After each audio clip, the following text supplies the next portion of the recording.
You're in your studio, Alan. I am, and we're live, Tracy. Okay, well, welcome to this Rotary Big Brothers Big Sisters presentation of Rotary Ready Set Drive. Rotary Ready Set Drive is basically a program where we're going to assist kiddos that are like 14 to 17 in that age bracket. Sarah, what age bracket did we conclude? What were we going to do? Well, so it's You know going what? to be Wait a minute. Introduce yourself. Instead of me talking, introduce yourself, Sarah. Sorry. Okay, so I'm Sarah Ronson, and I do apologize for my cat. He's going to be meowing in the background, but I am the teen mentoring caseworker at Big Brothers Big Sisters, and I get the privilege of helping facilitate the Rotary Ready Set Drive program with you guys. So that's awesome. That is awesome. And what is the age groups that we're attracting right now? 14 to 17? Is that it? 14 plus. And I have actually had inquiries of students who are currently in high school right now that are 18 years old. And I have given them the ability to kind of apply for it as well, right? So. Got it. Yeah. So basically there's there's the camera, four of us who are facilitators of it right now. Three of us are here. I'm Alan Friesen. I'm currently the president of the Rotary Club of Lethbridge. Tracy, introduce yourself. She's with Rotary as well, as is Todd. Introduce yourself, Tracy. Hello, my name is Tracy Hamilton, and I wanted to be part of this simply because when you have a driver's license, your world is completely open. We live in a great, huge country where we don't have access to a lot of public transportation. So I think that having these kids get their licenses is just something that can give them a lot of independence. So. Yeah, I agree. I think we're going to be able to make a big difference in some young people's lives. So thank you, Tracy, for participating in this. Todd, talk to us. Todd Brown, Rotary Club of Lethbridge. Why are we doing this? Is that what the question was, or the comment, I guess? Yeah, exactly. Why did you decide? Why did you say yes when I called you? Because I had kids who tried to get their license and they were really delayed, and they always say, you can't drive, you can't get around, you're lost. That's what my dad told me. And my partner's kids went through it and going through it, and it's not easy. And sometimes they need help, and I enjoy helping youth. That's my drive. Excellent. Excellent. So the program, very, very simple. Big Brothers and Big Sisters is connecting with the kids that we're going to help, and Rotary and others from the community that might want to help are going to provide the facilitation, the assistance for them. And it's a really straightforward process. Basically, we're just going to take the book that you need to know in order to write the test and walk the person through it, and then answer any questions they might have, maybe interject with experiences we've had in terms of driving experiences that we can share and expand on in terms of what the book covers. The book is 122 pages. It's not particularly difficult. I kind of had a dry run with this, and the process that we did is I read a page and my little read a page. I read a page, my little read a page. And if he stumbled on a word, then I would, tell him what that word was and ask him if he understood the word. And then we go on from there. So it's a pretty simple process. Any adult with decent reading skills can do this. If this is something that appeals to you, like I think the difference we're going to make is going to be huge. Sarah, tell us, you've been getting lots of interest, correct? Yes. We've been actually getting quite a few inquiries, just based off all ages, actually, wanting to get involved in the Ready Set Drive program to have assistance with studying when it comes to the driver's test. Because yes, it is 122 pages. Correct. So, and that's a lot of information to kind of put onto yourself to study, right? I know when I went and did my driver's program, I was able to kind of do it with an instructor and with friends and be able to kind of have all that support. So it's nice that we can kind of do that through this program as well, right? And be able to answer the questions if there is questions when it comes to those kind of hard rules and regulations that we all have to follow while driving, right? So.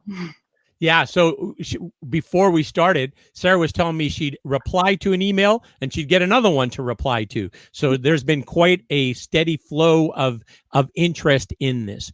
And you know what? It's not, we're saying it's 14 to 18-ish or something like that. But I met a young gentleman the other day, 2 weeks ago now, and he was saying about that he had to walk to work, and I was asking, oh, why is that? Your car break down? And he said he didn't have a driver's license, and I said, so that's a choice? You don't want a driver's license? And he said, no, I've written the test 7 times. I haven't passed it yet. I said, okay, well, you know what? I'm going to help you with that, because I think a lot of times kids know the words, or youth know the words, because they've heard them from in-person or video, but actually haven't seen them on the written page, and then don't recognize the words. So anyways, I think we're going to make a huge difference, because as Tracy was saying, if we can increase people's employability, if we can increase their freedom, if we can increase their opportunities, these are all good things. Todd, how old were you when you got your driver's license? I was just thinking about, I failed it 4 times, but I started the first day I could at 16. And it was so frustrating, because you got there and you kind of jammed because you couldn't recall. And I was 16, and it took me, I had to wait a few days to take the second one and the third one. So it was quite comical, actually. Well, because it was 30 or 20 bucks a test. So my mom and dad were saying, okay, this is going to end. That's funny. Where did you grow up again, Todd? It was in Manitoba? Winnipeg. Yeah. Winnipeg. Sarah and I were both born in Gladstone, Manitoba. How goofy is that?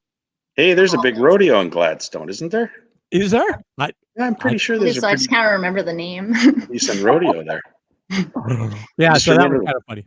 Good. There you go. I grew up in the middle of nowhere on a farm. So it wasn't just me that wanted a license. My parents wanted me to have a license, so they didn't have to take me anywhere anymore. Exactly. Super important. Yeah, exactly. Yeah. And that's Sarah's situation too. You're in a small community, 600 people or something like that. Isn't that right, Sarah?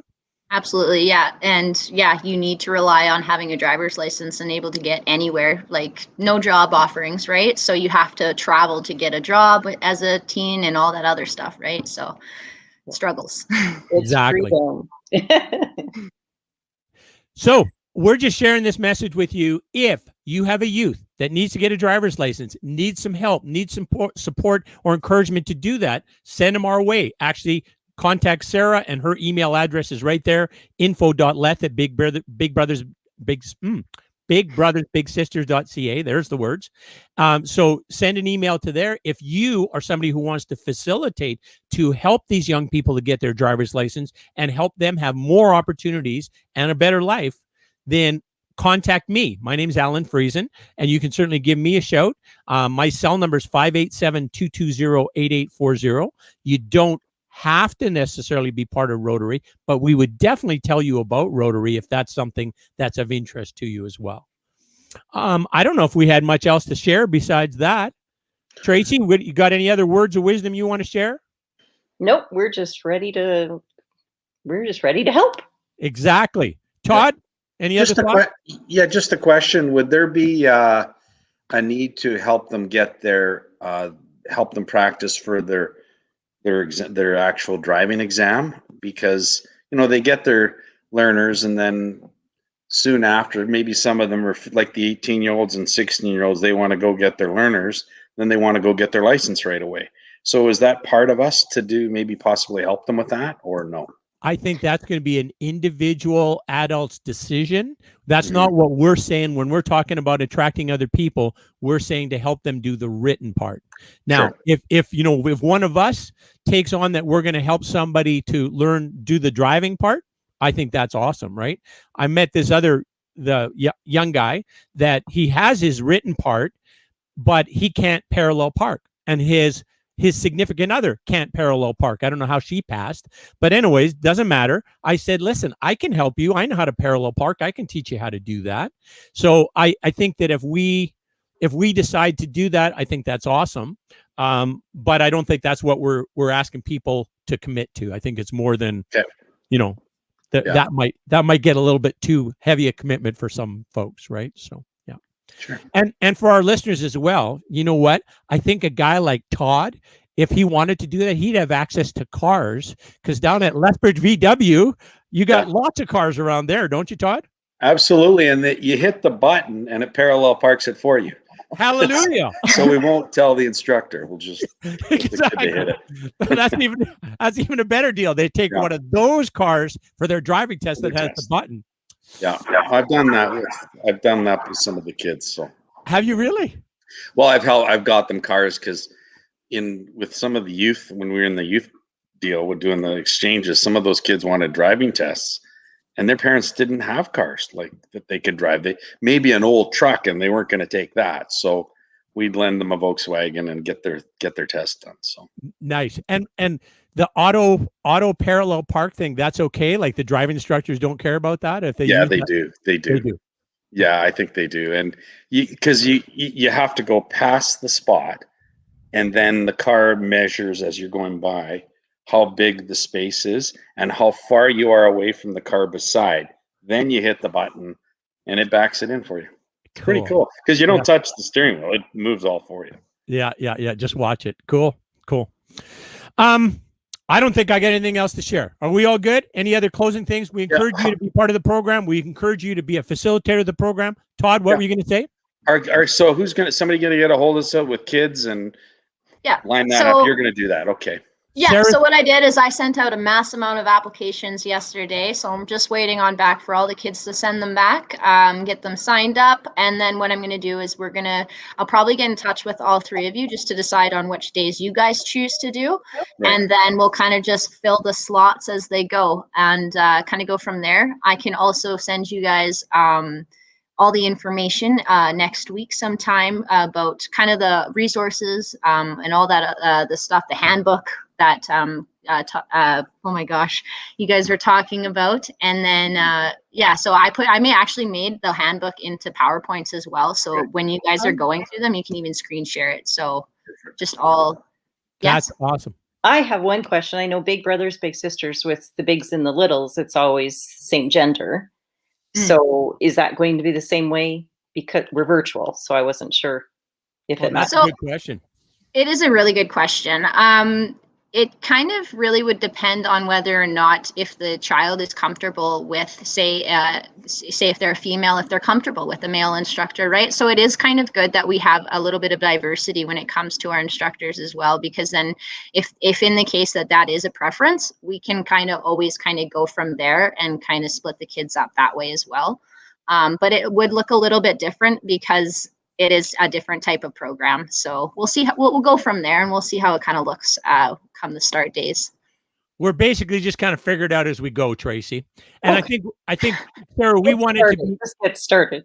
Yeah, get it started. Sarah, we want the dates that or the times that you're anticipating are in the evenings. Would that be a fair statement? Like that is a fair statement, and I've already stated within reason with the students. We don't want to be you guys signing on at 8 o'clock to 9 o'clock during the evening, right? We'd prefer it later or earlier in the day. A little bit towards after school to around dinner time, so then you guys don't have to wait around all evening and kind of wait till 8 o'clock, right? So you're thinking kind of, your cat is very vocal there, Sarah. He is. He wants to go outside, and I do apologize. Are you thinking like 5 to 6, that kind of a thing? Is that something that you guys would? That was kind of my thoughts. I see Todd shaking his head though. I'm easy, whatever. I'm good either one. Yeah. Okay. And then really, we just need to figure out what days. Like I know Wednesdays and Thursdays aren't good for me. I'm thinking Tuesday for me. And then, if you two figure out what dates you want, and then Sarah will start slotting in as the students come forward and get in their application. So. Yeah. So. And are there more? Do you think you'll need more than 3 to get through the type of response? More than 3. So. More than 3 facilitators. From the responses they've been getting, I think we're going to have like another 10 of us. Yeah. So it's all really going to depend on how many kids. I really capped it out to each individual facilitator only having 4 students. So then it kind of is a little bit more personalized. So if somebody does have a question, they're not afraid to ask if there's a whole bunch of faces on the screen. Right. But yeah, if the interest is uptaking, right, we're definitely going to need more volunteers to help facilitate 4 kids at a time. So we should be able to recruit those with Just Yeah. with people we know. I mean, they don't have to be Rotarians. They could be spouses or volunteers of people we know that fill out the forms and do what they have to do. Exactly. Okay. Yeah. So good. Well, have yourselves a lovely long weekend. If this is of interest to you, this program, share it with somebody who might be of interest to take the program or to facilitate the program. And keep yourself well. Thanks. Awesome. Thank you. Awesome. Thanks. Everyone. See you later. Bye.